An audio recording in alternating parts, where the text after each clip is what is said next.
to another episode of the Book Fix podcast, a podcast where we fix lives one book at a time. I'm your host, Yajaira. And I'm your host, Cheli. Oh my gosh, dude. I don't know if you've heard. What? Romance apparently is fake. What? After all, all we've done is romance, right? Well, for the most part. How can I know, it be fake? now we have to denounce our entire podcast because apparently we've been following lies. What? Why would you say that, though? What do you mean? Well, okay. I don't know if you follow our girl, Amivi, on Twitter. Oh, yes. I freaking love her. Oh, and TikTok. She's mostly on TikTok. She is the best book talker, book Twitter, like book influencer that I've seen out there because, my God, she keeps me kept up. She has like this notes that she's been updating since the beginning of the year. She's become the girl with the list. You know the girl with the list, the original one with the long ass list of reasons of why she doesn't want to have babies. Well, Amivi is now the girl with the list, but it's all the drama of book talk in the beginning of the year, starting with the beginning of the year. And dude, it's so funny because I look at them and they feel so unreal. Yeah. And we're going to specifically, if you're looking at the list too, be talking about number 24. What is it? A male writer saying romance books give unrealistic expectations for relationships. A man said that? Oh my God. You know why this is so funny? Why?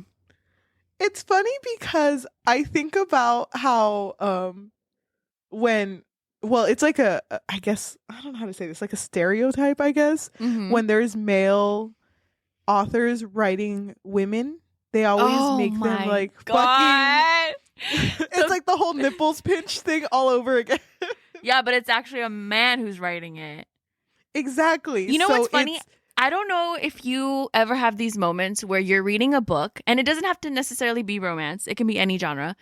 But then you go through and you're like, I know for a fact that a man wrote this. And then you look at the name, you look them up, and you're like, yep, I knew it. I knew a man wrote this. Fucking Ted. Freaking tits are always going against gravity somehow. Like, what the hell?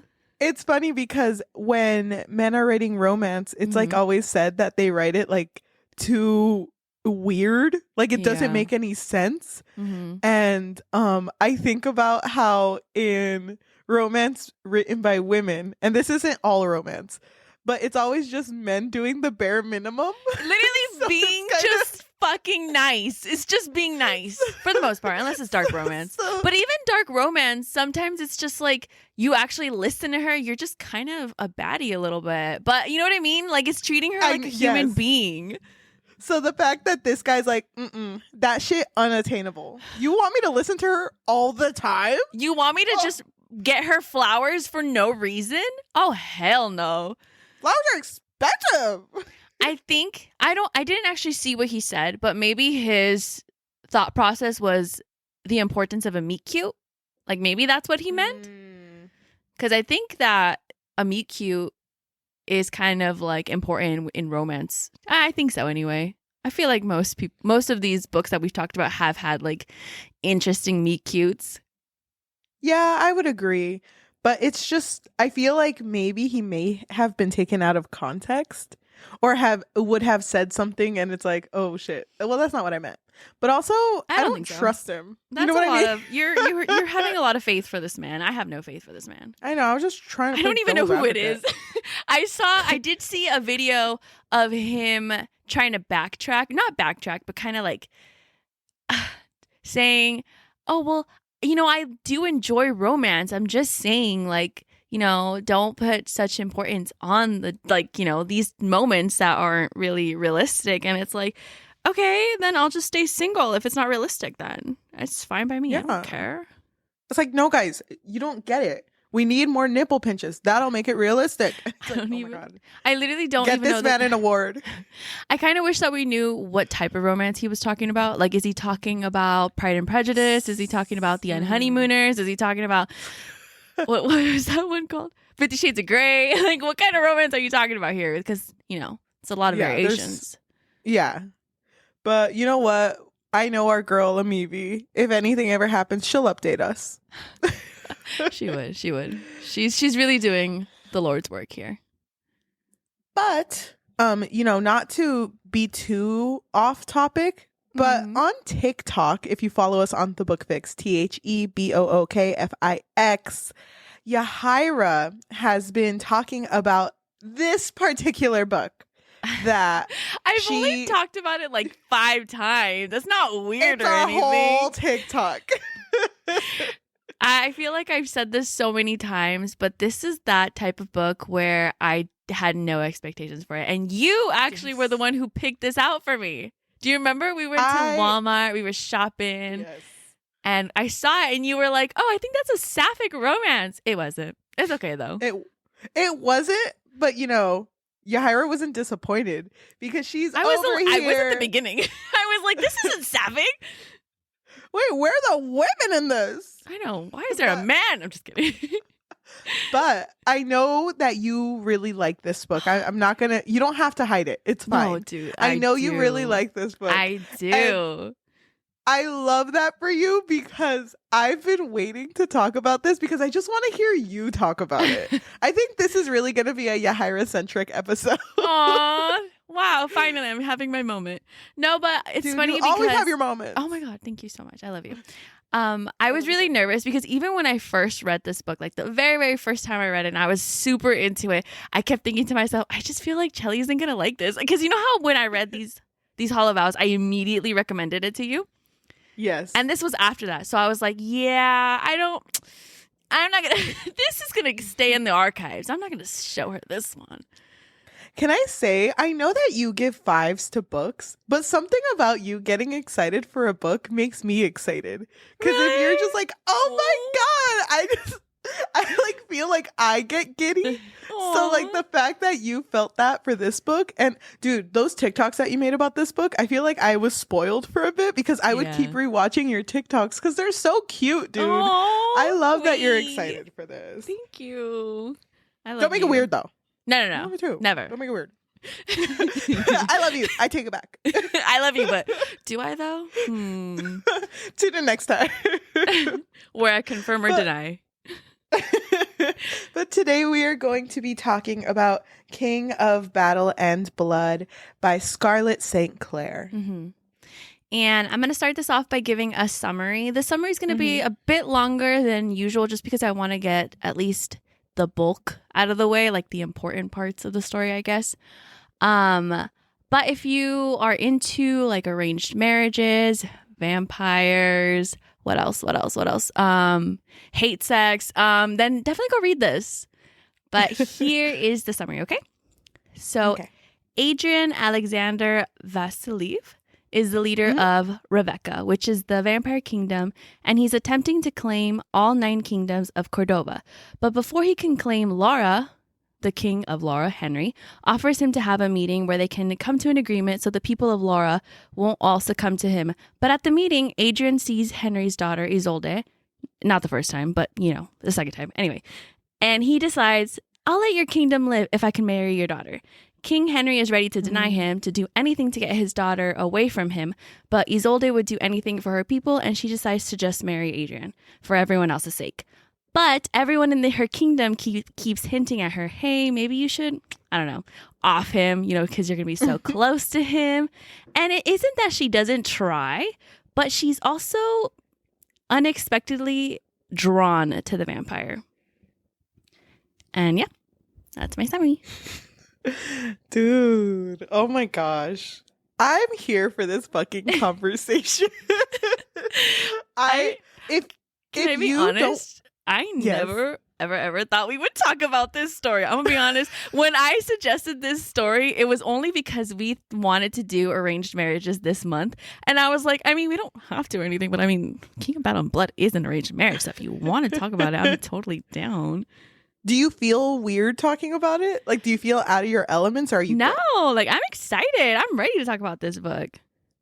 I am too. And honestly, I recommend go read this book before you listen because there's a lot of plot in this story. Like, you know, with the kingdoms.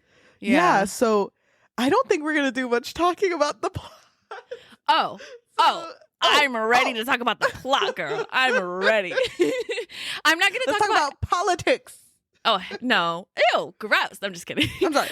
I will say that I feel like normally we do spoil a good chunk of the books, but we don't spoil everything. So yeah, if you are interested in the summary that I gave, I would say go read it before you listen to the rest of this, because we are going to hella spoil right now.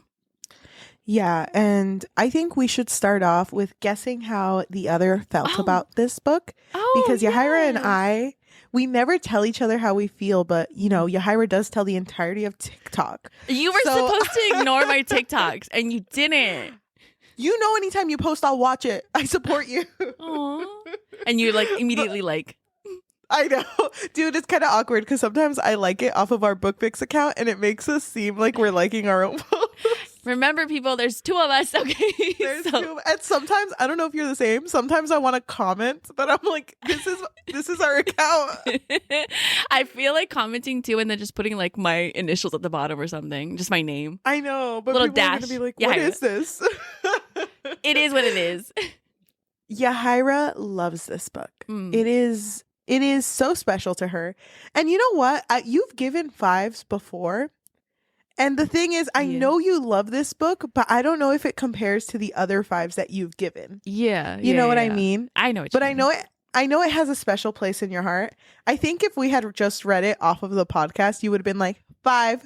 But I think after having to sit with it for a bit, I think you are going to give it a 4. Solid 4. Okay. Okay. I'm nervous. I'm so scared to guess for you, honestly. And listen, I won't be offended if you hate the book. I really, really won't, because I'll totally get it. It's not for everyone. Okay. Hold on. Sorry. I'm like, you're like, turn off the mics. I'll fucking hate you. If you hate this, the podcast is fucking over. Okay. Don't ever talk to me again.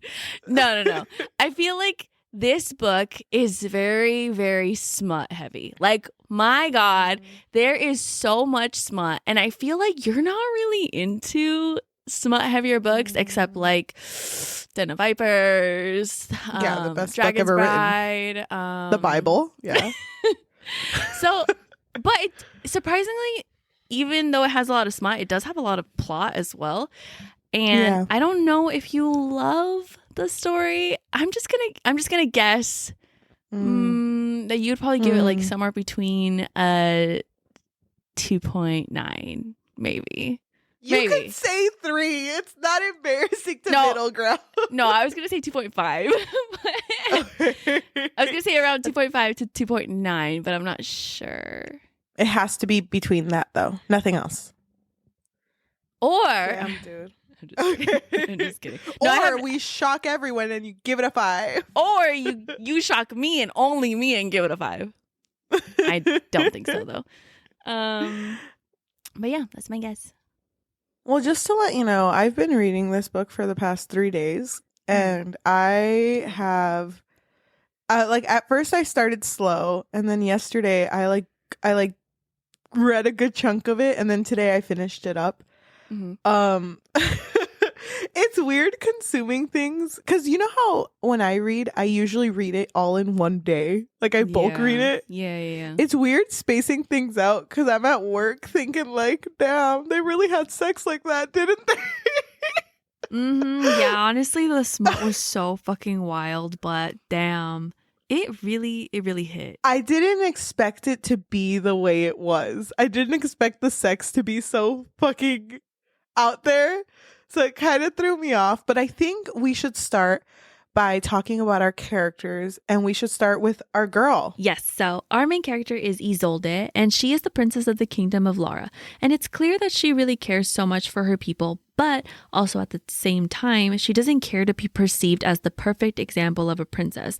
She knows how to fight, she knows how to defend her people. She'd much rather be a warrior than be the perfect example of, you know, like the epitome of a princess, pretty much. Can I say too, I appreciated at the beginning too, to really like nail in that point of how different this kingdom was, because there was no one that they really had to like tie ties with, I guess. The dad didn't press on her getting married. Like he was completely okay with her choosing to be like a warrior. So Isolde was raised by her nursemaid Nadia, who's basically like a mother to her. And Nadia is very much like trying to mold her into being the princess that she really wants her to be. And at the same time, she's like, oh my God, that Commander Killian, he's so sexy. Maybe you should marry him. I don't know. Just a thought.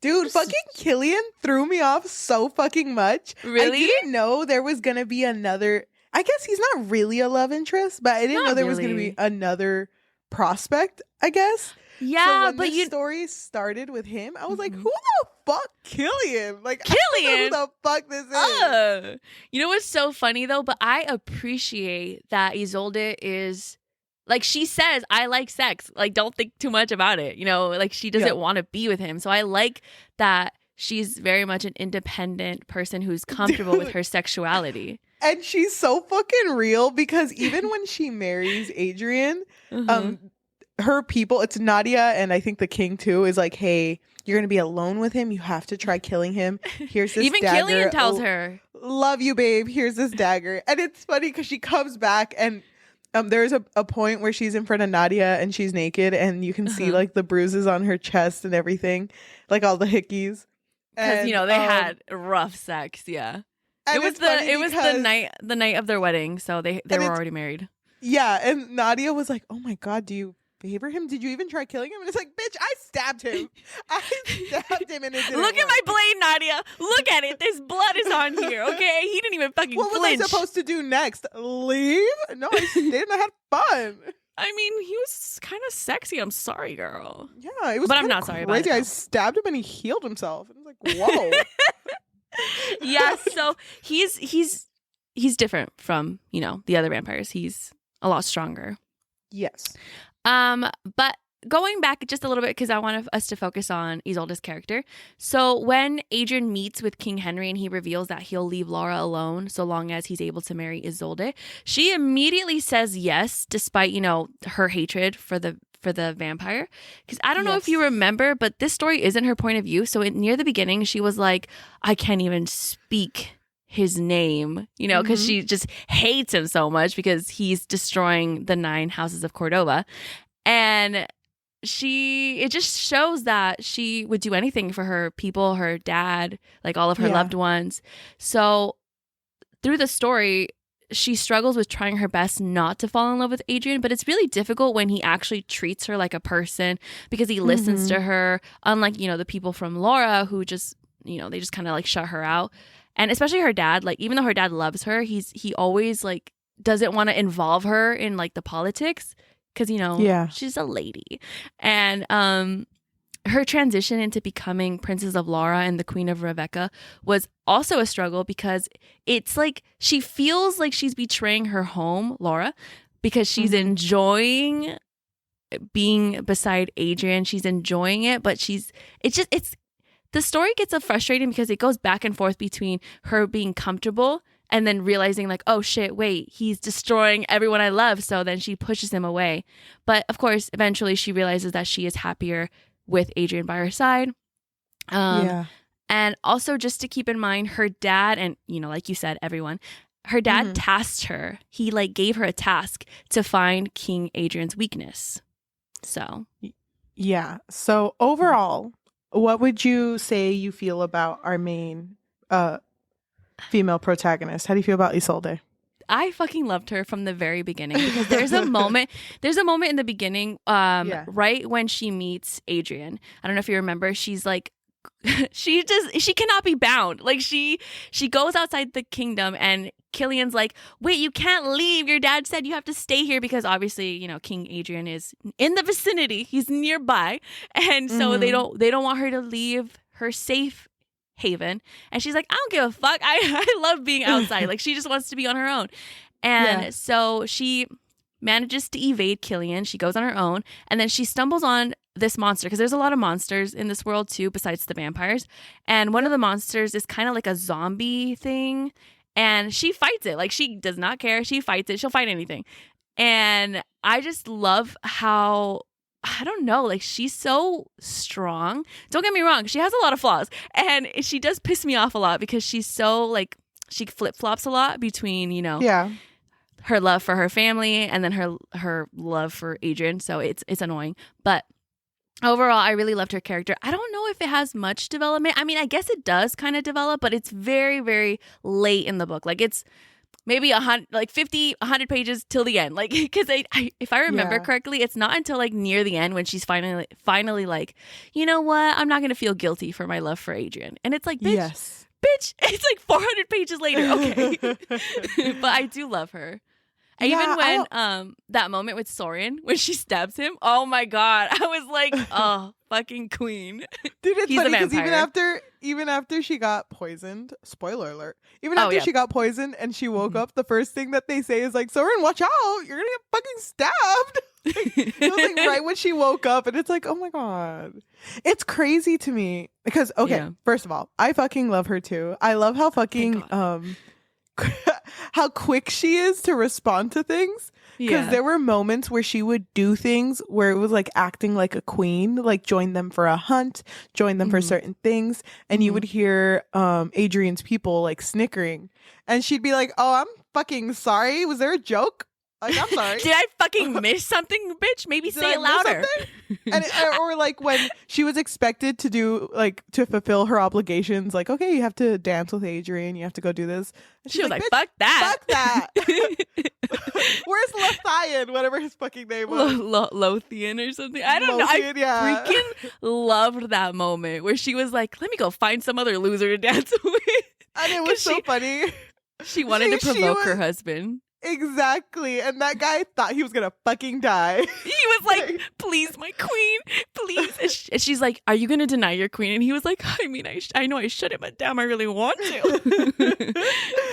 Dude, I thought that she was great. You're right, there were a lot of flaws. She did irritate me a lot because of how much she didn't trust Adrian, which I understand, because this story feels like there's a lot of hatred that is embedded into her because that's what she was raised with.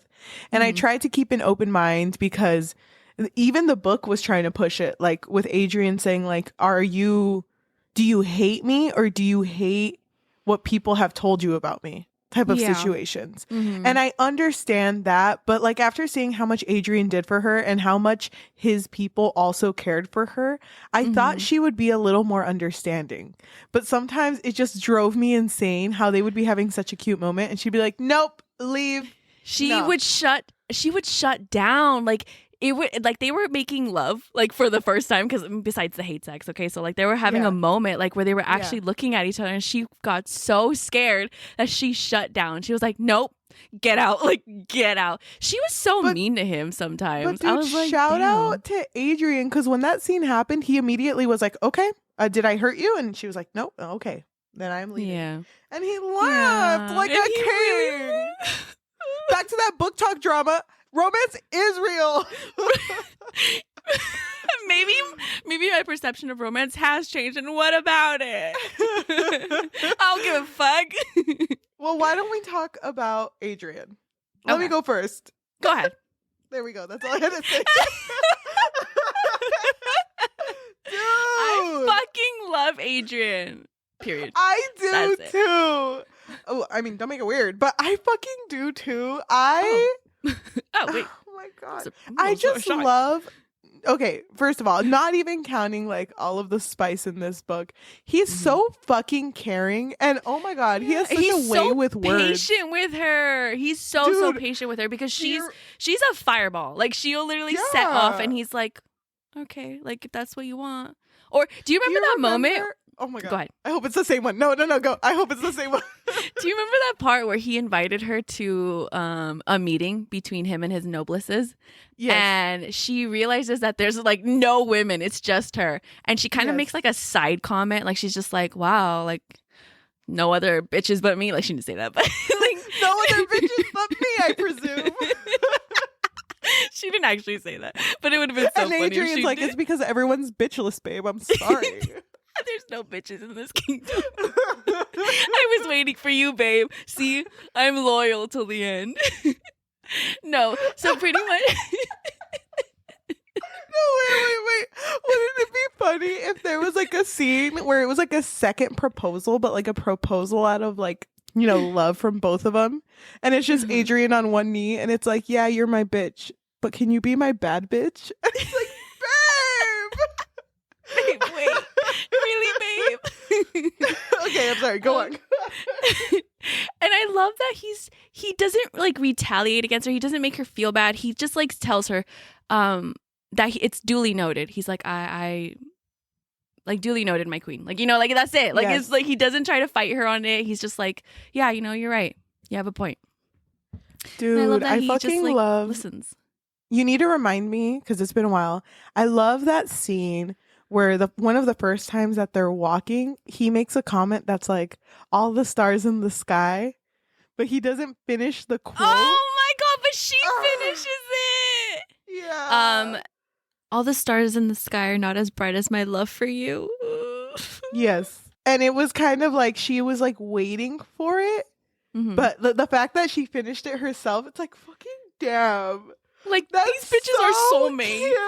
I know. I love him. Kinda, like, I guess. Don't make it weird. Another thing that I really love about him, it's like a small gesture, but I feel like it just encompasses his love for her. So in the near the beginning, when, you know, he's like, okay, that's gonna be my girl right there. That's my bad bitch. That's my bad bitch right there.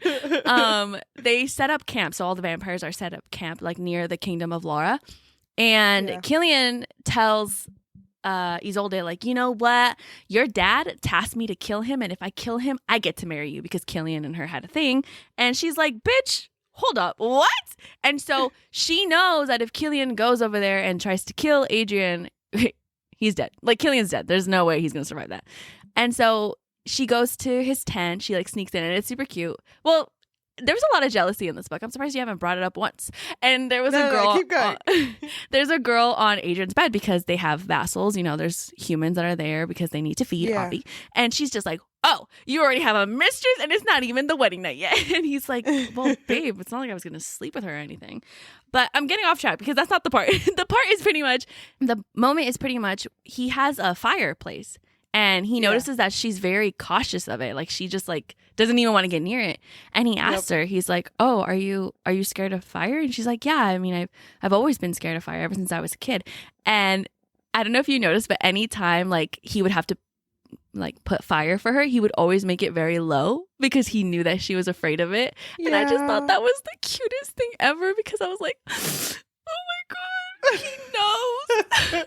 Yeah, it's the little gestures. Even if he had to, like, you know, once he would start the fire, he would be like, it's gonna be a little crazy in the beginning, but don't worry, I'll lower it.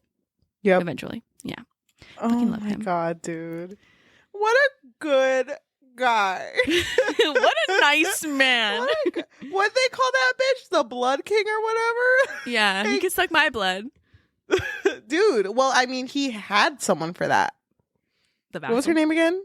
Saphira? Dude, Saphira. It's so, okay, to talk about the jealousy. I don't know if you can hear me. It's so fucking beautiful. Like, I don't give a fuck about Killian. I could have read this whole book and just omitted any time they brought him up. I hated that fucking jealousy point. Like, that didn't even feel strong. You know what I mean? Like, she didn't even fucking like Killian. Like you said, she admitted at the beginning, she's like, I just like having sex. And that's it, Killian, bitch. But I know. I may be a bitch, but I'm not your bad bitch. And it's like, oh my god, babe, you didn't have to hurt me like that. That cuts deep right there. It hit more when Isolde was dancing with the librarian from Adrian's kingdom. Like, that hit more, even though, you know, they weren't going to do anything. That hit more because you can tell she was just doing it to anger him. Yeah. So that one was okay. But the fucking Saphira one? Before you keep going, I fucking love that moment. Adrian is so funny because when he finally is able to dance with her, he's like kind of like laughing about it, like the fact that she's trying to make him jealous or whatever. And and they make a comment of like, oh, you know, he's just scared because he thinks that you're gonna kill him, and he's like, no, I actually like him. And she's like, yeah, I know. I said I'd protect his balls. And he's like, I like him less. I fucking love that moment. He's so funny. Oh my Comedic god, genius, honestly. I know, for real. Now that I'm thinking about it, was there a comedy in this book? I guess a little. I guess a little. I mean, I kind of chuckled at that part. I'm not gonna say I didn't. Dude, it's kind of weird. We read so many. I mean, I don't want to put us on the spot, but we read so much fucking spice on this podcast. I feel like we haven't read enough. Okay. I beg to differ, but fucking, I don't feel like we've ever read a comedy on here. But I feel like you know what I mean. I know it's not, but I can't remember reading a book anywhere on this podcast where I'm just like, you know, where you actually like giggled. Yeah, but I don't know. He's just really charming. It's not funny. He's not a comedic genius. No, he kind of is though. I mean, yeah, kind of. But I fucking loved that point. The jealousy of that point, but the jealousy with Saphira, I was there for that shit. I was so there for that shit. I wish she would have been more vocal about it, I guess. She was, though. Saphira was definitely trying to egg her on. So pretty much Saphira is his vassal, and a lot of the times they have like a loyal vassal, so it's just one person that they constantly feed from.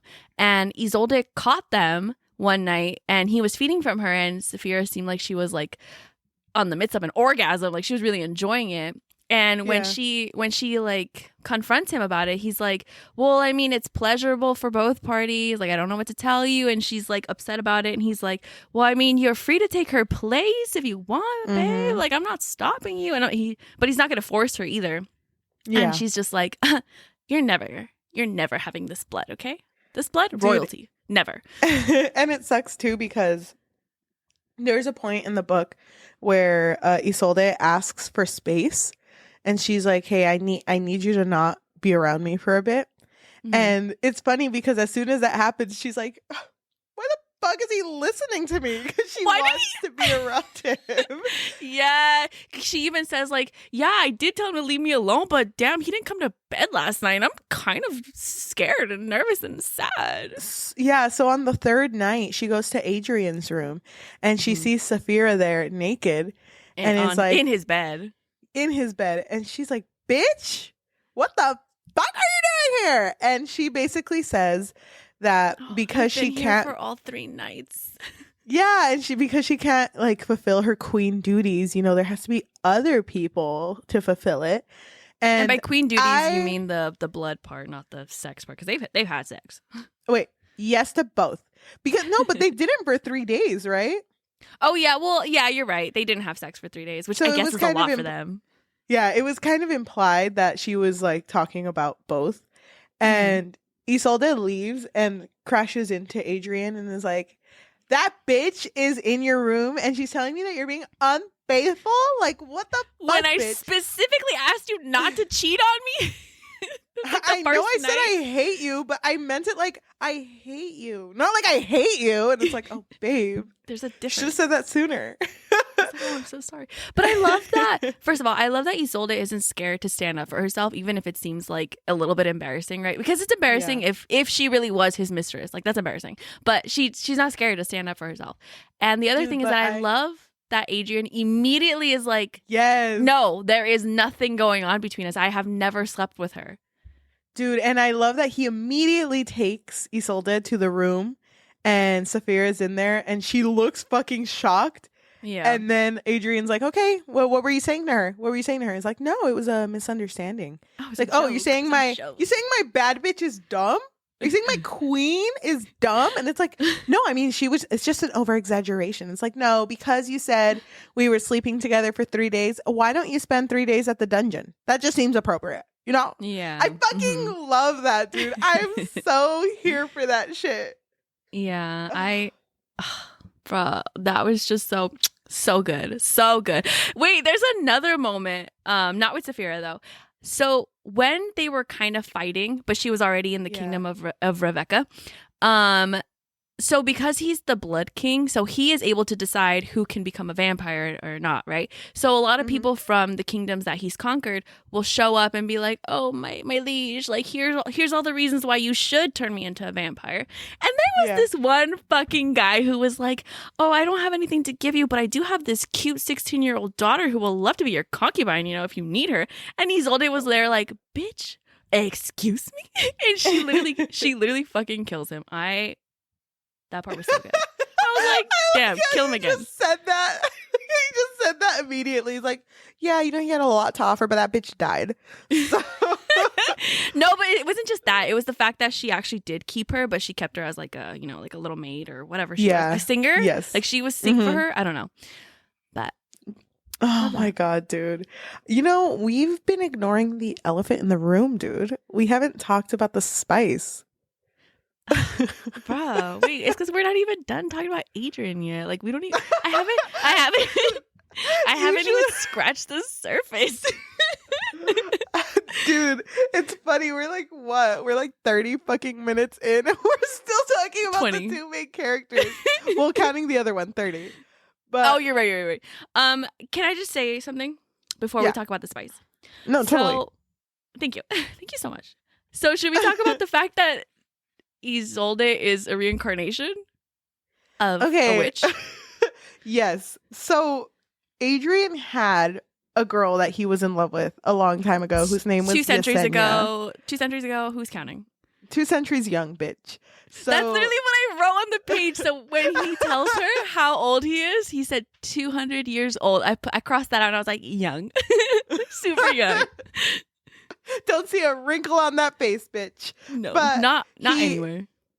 Dude, okay. He loved Yesenia and she was killed on the stake, right? Because she was a witch. She was burned alive. Yeah, so she was a part of a high coven, which is like really powerful witches. And all of the witches were kind of like spread out and each of them were kind of in different kingdoms. And the king of Rebecca, which was Dragos, he was like the worst of them all. And he had a witch with him and somehow they conspired against all the other witches and they ended up burning them to the stake. And it was just Dragos and the witch Ravenna who were left. Dude, I knew when I started reading about this reincarnation shit, I was like, this is giving Inuyasha. Did you look at my note? No, but I look at my note. Oh my God. So when you start reading Queen of Myth and Monsters, there's a part in there that I said, Inuyasha, ? Obviously I got those vibes here, but I got them more in the second book. Spoiler alert, sorry. But yeah, fucking love Inuyasha, by the way. Dude, I'm like kind of worried because I don't want a whole Kikyo moment happening in the second please book. Stop. No, no more. Don't say anymore. But okay, so Isolde was Yesenia, which was a powerful witch. And so Adrian, when 2 centuries ago, he pretty much begged the goddess Dice to allow him to conquer all of the houses of Cordoba. And what was the line that he said? Let me taste the blood of my enemies, which pretty much made him like she transformed him into a vampire, a monster. And so he is pretty much seeking revenge for what they did to Yesenia. But he also begged her to allow Yesenia to be reincarnated, which she was as Isolde. How do you feel about that? Do you feel like that lessens the love between both of our main characters? No. You know how I feel about soulmates. You know how much I love a good soulmate story. I think that's why I loved this book so much because Cheli knows that I love fated mates. Obviously, like we haven't read that many. I think I've read more like fanfics that are fated mates that I really loved. But when I got to that part and realized that they were soulmates, I was like, oh my God. Dude, this really was a random... This really was a random Walmart pick and it changed your life. It changed my life, dude. If you've noticed, I haven't been sick once since I read it. That's one, but you know what? Let's pretend like it's true. I know. And the only points where you were sick were the days you didn't read it, surprisingly. Exactly. Thank you for noticing. Yeah, I didn't read it those days. So yeah, dude, but it did immediately like hit me like, yeah, this is Yajaira's type of book. Thank you. Thank you so much. But how did you feel about it? Because obviously it's my type of story. I don't know if it's your type of story. I have no idea. Well, like I said, it kind of threw me off because you know, Inuyasha is like a you thing. Like, I love that you love Inuyasha, and I don't remember much of it. I feel like I was too young when we were watching it. So I know parts of Inuyasha, but not just talking about that. I feel like it just threw me off because just like how I felt about that anime, it makes me feel like the love that they feel for the reincarnated version doesn't feel as genuine. Yeah. And I know, I like you said, it is fated mates. So I know it's supposed to be like, no, it's because they always love each other no matter what. But it made me feel a certain way. It made me feel a certain way because I feel like there could be a Kikyo moment. And I don't want that shit. Because if there is, I'm going to cry. I'm going to call you as soon as I get to that point, if there is. Because I'm going to stand for that shit. I'm not going to say anything.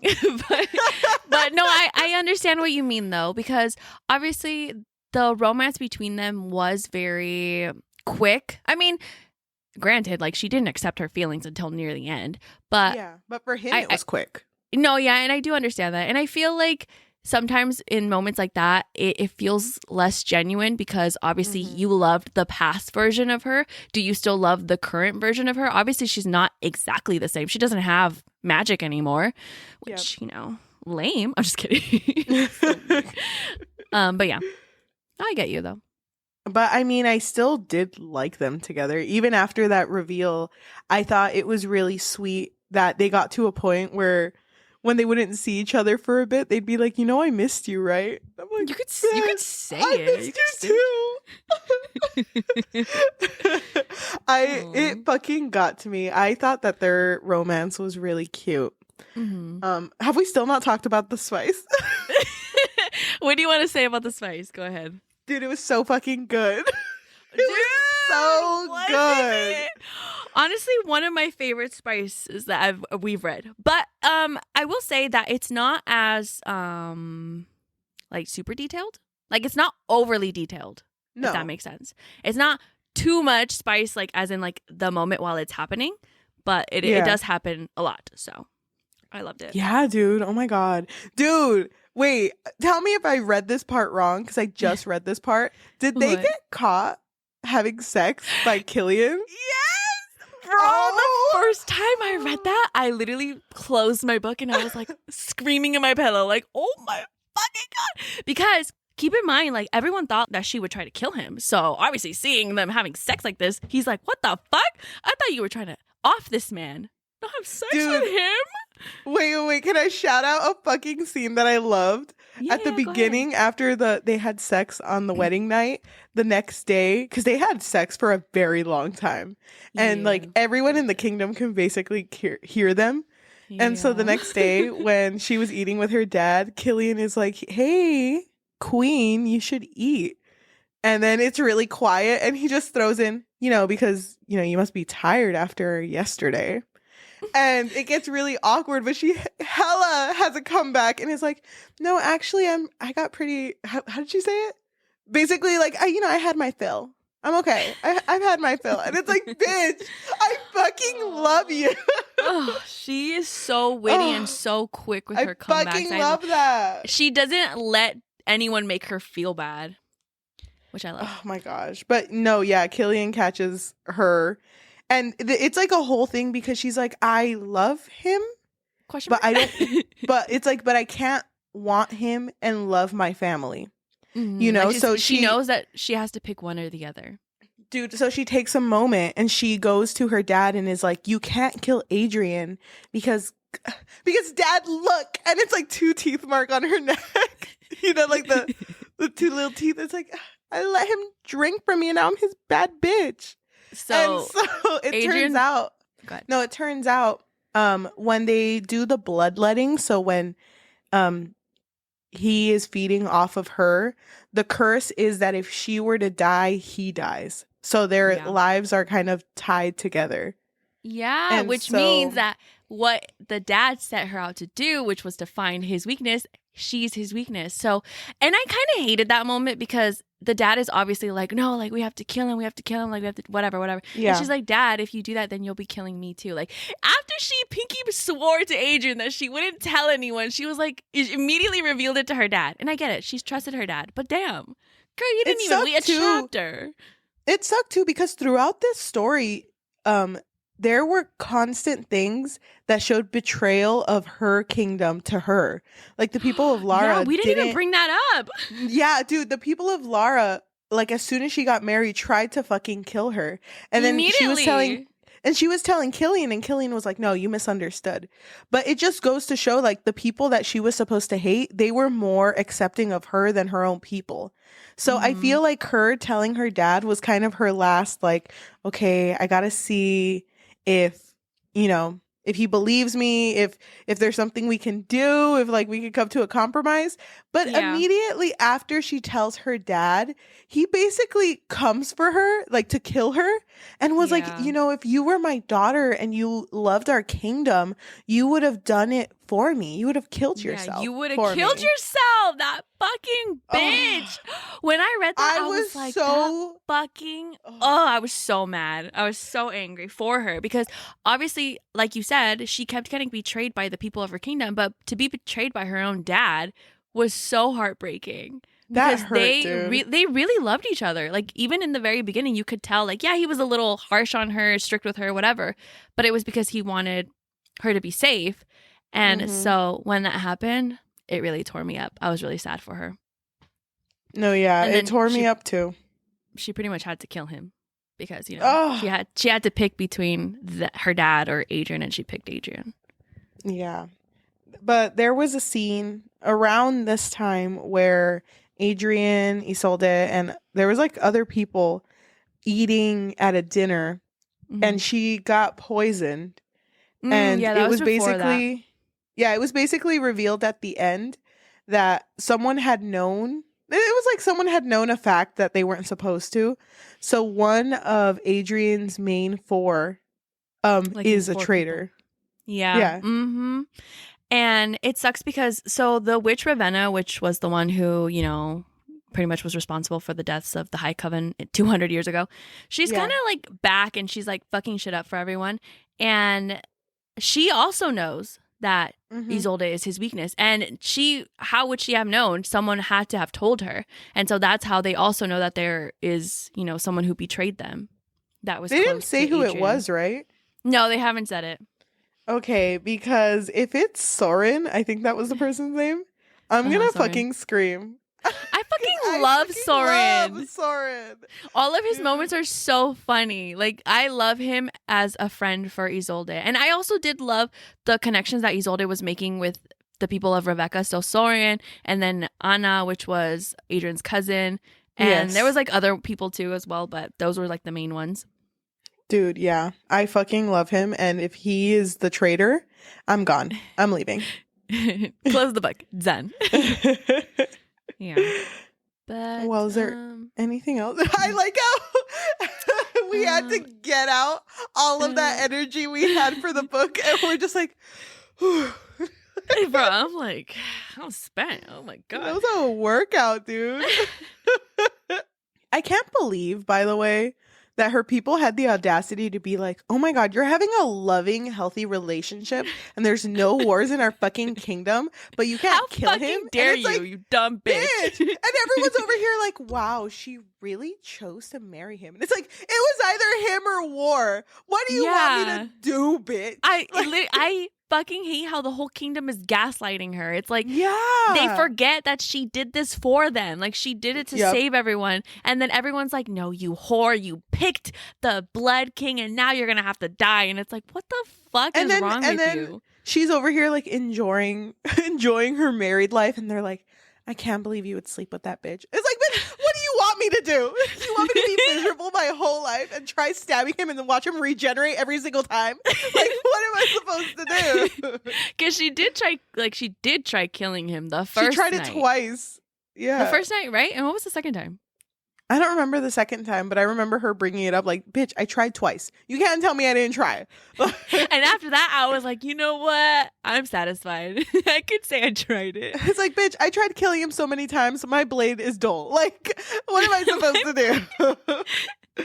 Yeah. And I fucking hate how Nadia was sending her a letter. Sent her a letter, and it was so fucking cryptic, but you knew that the last line was like, yeah, bitch. You're the hope for the kingdom. Therefore, you need to kill this guy. Kill him, girl.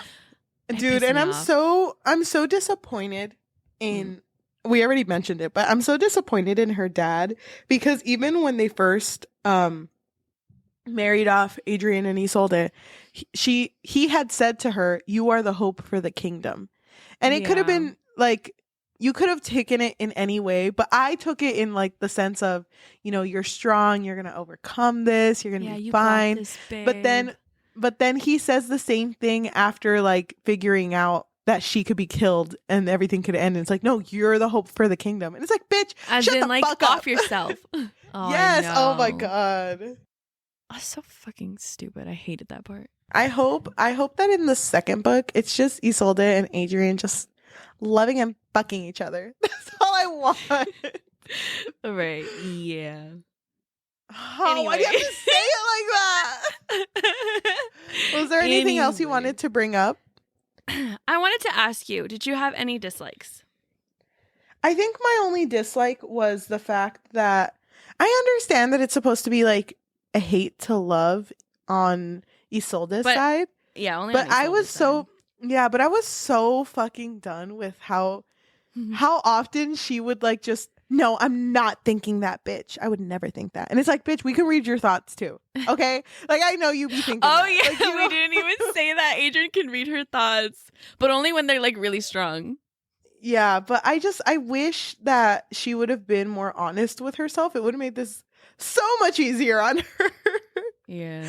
And I don't know. Like when you started to see the patterns that the kingdom of Lara wasn't what she thought it was. Mm-hmm. I wish she would have understood quicker that she could trust Adrian. Like I wasn't there for how often she was so untrustworthy. Mm-hmm. No, yeah. She pissed me off a lot, but I still fucking loved her. Yeah, same.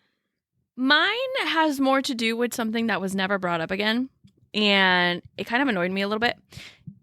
So on page 12, there's a moment where... Wait, hold on. Let me open my book. No, you got me fucking... What is this? A reading comprehension test? So on page... ASMR this shit. Girl! Okay, go ahead. Sorry. I'm just going to summarize it. So pretty much on page 12, there's a moment where Adrian controls Isolde by getting her to answer his questions, right? And this like mind manipulation is never really brought up again. And I kind of hate that it's never brought up again.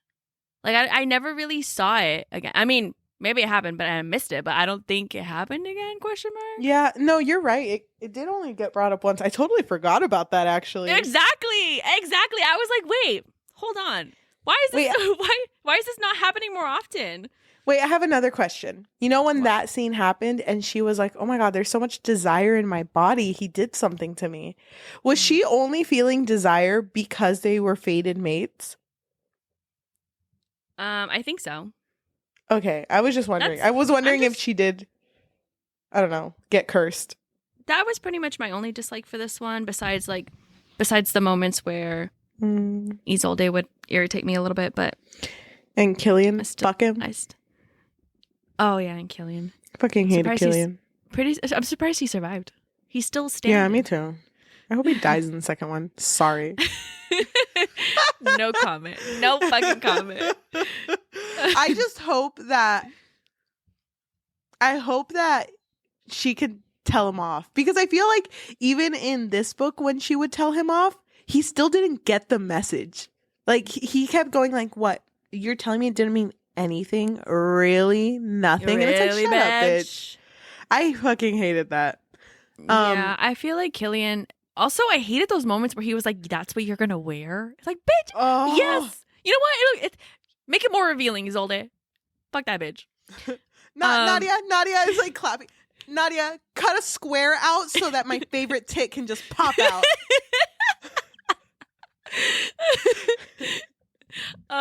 Yeah. Yes, I would have fucking loved that. One more thing I wanted to bring up. If you are one of those people who love the touch her and you die trope, there's a moment in this book where that happens. And I fucking love it because someone touches her, not in like a sexual way, but just like in a rude way. And she spares them, but because it's in the middle of a fucking like party, and he kills them. He kills them immediately, and he tells everyone, "If my queen spares you, know that I will not." And I'm like, oh my god, okay. Yeah, dude, that was kind of beautiful. And it's funny because she like looked back to see if his body was still there, the guy. And it's like, nah, they cleaned that shit up. He's gone. Already gone. It never happened. The bleach is already like seeped in. It's like new flooring in that specific spot, and it's like body shaped. And it's like, oh my god. Oh my god. I thought that moment was really beautiful, you know? Yeah, it was beautiful. Yeah, it really spoke to me. But I'm excited for us to talk about the second book, so I know you are. Get on that, girly. No, I will. I'm probably going to start reading it tonight. Anything else you wanted to bring up before we conclude the episode? No, because I'm really excited to hear about your overall thoughts. Okay. You already know my overall thoughts. You fucking love this book. I fucking love this book, and I feel like I already said it. I just want to reiterate that I think that I love this book so much because I had literally no expectations. Maybe I should, that should be my new philosophy anytime I open up a book. Like, no expectations, brain and thoughts clear, nothing there. I just really loved Isolde's character from the very, very beginning. Yes, she irritated me every now and then, but we all have flaws, and I forgive her. And I loved that Adrian loved her so much. And I do agree with you that I kind of wish that it felt a little bit more genuine for this lifetime. I wish that he would have taken more time to actually, get to know her as Isolde and not harbor the memories of her as Yesenia. But I do appreciate that he never really treated her as if she was Yesenia, because there was a moment where she mentions like, oh, I'll never be her, or something along the lines of, showing insecurity of Yesenia. And he's just like, no, like I love you for you. Like, like I like you for you. And it has nothing to do with Yesenia or who you were before. And I really appreciated that he was so patient with her. And I feel like even though they're both such morally gray characters, I loved mostly Adrian's love for her, but she did love him too in her own way. And I was surprised that even though this book has so much spice, I felt like it had so much heart. Like, literally, bitch, I was crying in this shit. I was like, oh my god. I love their love, and I also really was interested in the plot as well. So I still love this book. I really do. I think this is one of those books where even though it's so close to my heart, I'm scared to like recommend it to people because I just feel like I understand. You don't want people to dislike it? Well, not that, but I feel like I understand if you don't like it. Like, I get it. Like, trust me, I understand. I don't care if people hate on it. I mean, we've read people hating on this book before, and it was like, whatever, because it doesn't change how I feel about it. But yeah, I loved going through the journey. I feel like I'd still give it a 5 out of 5 though. But I feel like it's because it holds a special place in my heart, and that's why I'd still give it a 5 out of 5. Dude, oh my god, I love that you love this book. Like, it makes me so happy that you found it. Like, it feels weird, but I don't know. I don't know if you feel the same way, because I love things a lot. I'm either don't love it or I love it too much. I'm the same way. I'm the exact same way. And if there isn't in between, I feel like I'm more in the disinterested side. Yeah, no, I know what you mean. It's crazy to me when... Or no, it's not crazy to me, but it's like, it's a special thing when you see something that someone likes. So like the fact that you love this book so much made me want to read it. I don't think I would have read it. No, like you wouldn't have. Yeah, I don't think I would have, but your fucking TikToks hooked me. And I mean, know how. I mean, I loved Adrian. I loved Isolde. I loved their love. And you're right. It did have a lot of heart, more than I expected it to, because you literally told me it's just a lot of spice. And I was like, okay, I'm going to go in with an open mind. Dude, but it was so good. And I did like the story. There was a lot going on with the plot. And I'll be honest, I don't remember everything. But no, yeah, I get it. But I did really like this book. I don't love it as much as you do. I don't think I ever will. And I don't like think I said, ever will. like I said, I understand the whole fated mates and the reincarnation, but it still throws me off. I don't think it's the trope for me. But I think I would give this book like a 3.5. Oh, wow. Really? Yeah. Yeah, dude, it was a good read. Oh my God. I'm going to cry. Right now. Ready? Go. Oh my gosh. I'm so glad you enjoyed it though. I was really scared that you were going to hate it. I thought you were going to be like, these dumb bitches. I'm so tired of them. And then you would never trust me again with another recommendation. Well, honestly, I recommended it to you. Oh my God. Is that why you like it? Because you feel responsible for me discovering this book? Oh my God. I was just going to say, you didn't even know what it was about though. No, I didn't. I went in blind, so it was a journey. These past 3 days, I've lived many lives. Me too. Oh, wait. Can I ask you a question? Sure. Was Isolde plus sized? Yeah, she's plus sized. Queen. Okay, just wanted to know. Well, I want to know because it sounded like she was. I don't know how much plus size, but I think so. I don't know. There's this thing that I've noticed in like all of the books that we read that have had plus sized female characters. I never like how plus size characters in romances are described because it's always the same way. I don't know. It's kind of an ick. Like when they describe like, oh, you know, I have a big chest, but even bigger hips. And it's like, are all plus size characters shaped the same way? Like, is it? How would you like to read it? I don't know, the way that because think it should be delivered. I think, well, just like the way a character who is not plus size is described by like the way they present themselves, by their hair, by their clothes. I would love that. And then I don't know. It felt weird to me because how do you bring up that they're plus size though? I don't know, but I don't think you should say like, oh yeah, one of my legs is as big as her entire hip. And it's like, that's you don't need to say it like that. That's how it was described. Yes. It feels weird when your body parts are used as a unit of measurement for other things. Does that make sense? Yeah, no, yeah, that makes sense. Because you wouldn't do that with someone who wasn't plus size. So I don't know. It throws me off that they did that. Yeah, no, I understand. I totally forgot about that. Oh my God. Okay. I think the way that it was described was Isolde said that her thigh is as big as Nadia's head. Yeah, and it was like, cool. Okay. Oh my gosh. I think we're done. Yes. Thank you, everyone. Thank you, everyone who has been listening to us, not only in this episode, but like recently. Too. Yeah. You guys have really been doing the most. Like, it's so sweet. It's so sweet to see that you guys are listening to us, whether it be on Spotify, Apple Podcasts, Amazon Music, or anywhere you get your podcasts on. It really does mean a lot, and it makes a difference for those of you who are leaving a rating of 5 stars on our podcast and leaving reviews. If you haven't done that yet, please take the time and do that right now. It does not take that long.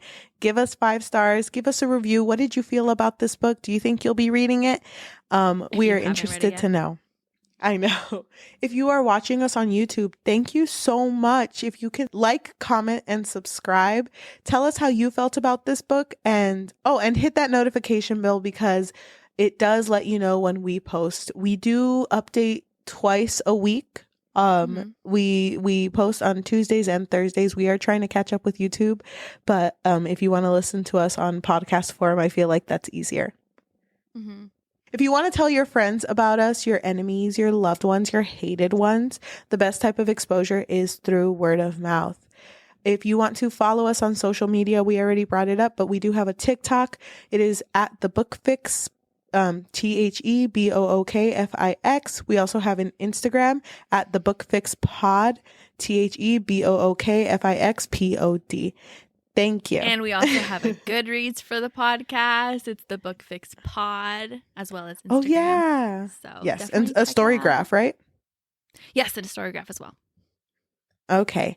Usually when we end our episodes, Yajaira rolls a digital dice. And if it lands on an odd number, we read a negative review of the book. If it lands on an even number, we read a positive review of the book. Yeah. And do you want to look for reviews? I have the reviews open. Oh, okay. She's ready. By the way, we're not going to say anything about the review. Whatever it is, we just leave it.